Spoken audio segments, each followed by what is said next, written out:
तो दोस्तों सभी लोगों का स्वागत है हमारे YouTube चैनल हिमांशु सर के ऑफिशियल में।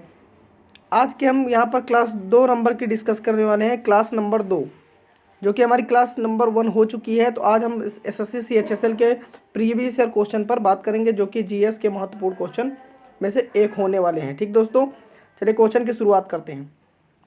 क्वेश्चन हमारा है पहला, अजंता कलाकृतियाँ किससे संबंधित हैं। अजंता जो कलाकृतियाँ हैं वो किससे संबंधित है, तो वो गुप्त काल से संबंधित है, यानी third is the right answer, गुप्त काल से संबंधित है।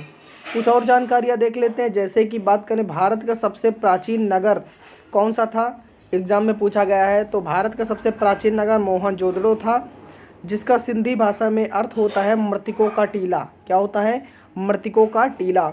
क्वेश्चन ये भी आया हुआ है कि मोहनजोदड़ो का अर्थ क्या होता है, तो मोहनजोदड़ो का अर्थ होता है मृतकों का टीला दोस्तों। ठीक है, अगला क्वेश्चन की बात करेंगे यहाँ पर, गुप्त राजवंश किस लिए प्रसिद्ध था। गुप्त राजवंश किसके लिए प्रसिद्ध था, तो गुप्त राजवंश जो है कला एवं स्थापत्य के लिए प्रसिद्ध था। ऑप्शन बी करेक्ट है, कला एवं स्थापत्य के लिए गुप्त राजवंश जाना जाता था। ठीक है दोस्तों, यहाँ पर बात करेंगे कि सर्वप्रथम भारतवर्ष का जो जिक्र है वो किस अभिलेख में प्राप्त होता है, ऐसा क्वेश्चन पूछा है। तो देखिए, जो सर्वप्रथम भारतवर्ष का जिक्र है वो किस अभिलेख में प्राप्त होता है, तो हाथी गुम्फा अभिलेख में प्राप्त होता है। किसमें? हाथी गुम्फा अभिलेख में भारतवर्ष का जिक्र मिलता है। ठीक है दोस्तों, अगला क्वेश्चन है हमारा, गुप्त शासकों की सरकारी भाषा थी, या फिर ऐसा पूछ सकता है गुप्त शासकों की दरबारी भाषा थी। तो जो गुप्त शासकों की दरबारी या सरकारी भाषा थी कौन सी थी? संस्कृत। ठीक है, संस्कृत थी, याद रखिएगा। क्वेश्चन इंपॉर्टेंट्स ये भी हैं, हमारे आए हुए क्वेश्चन है। जैसे कि बात करें, आग का आविष्कार किस काल में हुआ, एग्जाम में इंपॉर्टेंट है। तो आग का आविष्कार पूरा पाषाण काल में हुआ, और पहिए का जो आविष्कार है वो नवपाषाण काल में हुआ। पहिए का आविष्कार नवपाषाण काल में हुआ और आग का पूरा पाषाण काल में हुआ दोस्तों। नेक्स्ट है, कनिष्क की राजधानी थी। कनिष्क की राजधानी क्या थी, तो कनिष्क की राजधानी पुरुषपुर थी। क्या थी? पुरुषपुर। तो याद रखिएगा इसको। भारत में मनुष्य संबंधी सबसे पहला जो प्रमाण है वो नर्मदा घाटी में मिला है। रॉबर्ट ब्रूस फुट पहले व्यक्ति थे जिन्होंने 1863 में भारत में पूरा पाषाणकालीन औजारों की खोज की थी। किसने की थी? रॉबर्ट ब्रूस फुट ने की थी।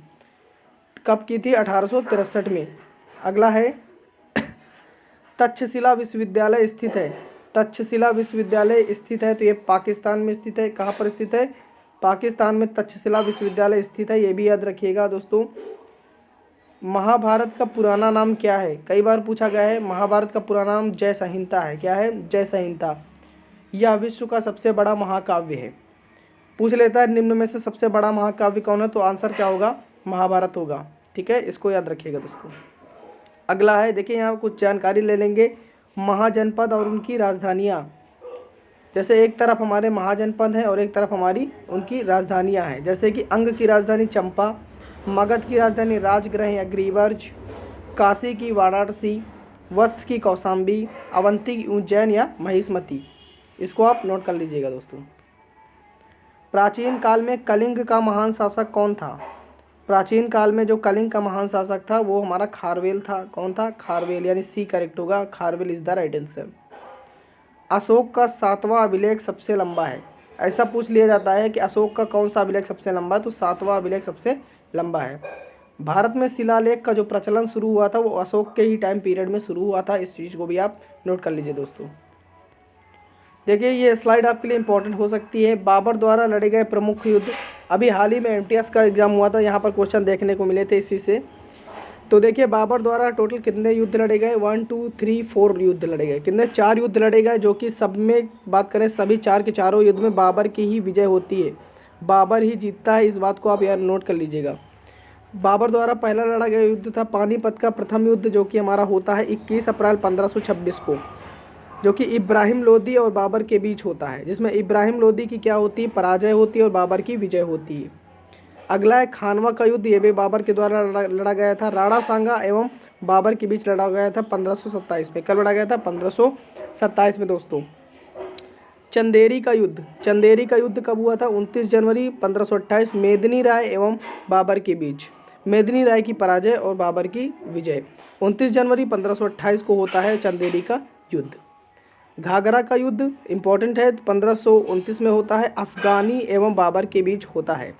दोस्तों ये बाबर के द्वारा सारे इंपॉर्टेंट युद्ध हो गए हैं। वीडियो अच्छी लग रही है तो like share subscribe this channel. अगला क्वेश्चन है, कुषाण काल में सबसे अधिक विकास किस क्षेत्र में हुआ है?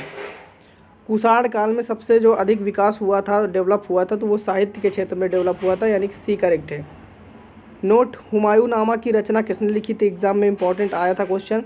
हुमायूंनामा की रचना है जो गुलबदन बेगम ने लिखी थी। किसने लिखी थी? गुलबदन बेगम ने की थी। बाबर का जन्म कब होता है? बाबर का जन्म 1483 में होता है। कब जो होता है? 1483 में बाबर का जन्म होता है दोस्तों। यहाँ पर बात कर लेते हैं महत्वपूर्ण संधियाँ, जैसे कि सूरत की संधि कब होती है? 1775। पुरंदर की संधि 1776। बसीन की संधि 1802। पूना की संधि 1817। ग्वालियर की संधि 1817। देवगांव की संधि 1803। नागपुर की संधि 1816। इस चीज़ को आप याद रखिएगा दोस्तों। पूरा वीडियो देखने के लिए दिल से धन्यवाद। वीडियो अच्छी लगी हो तो like share subscribe this video.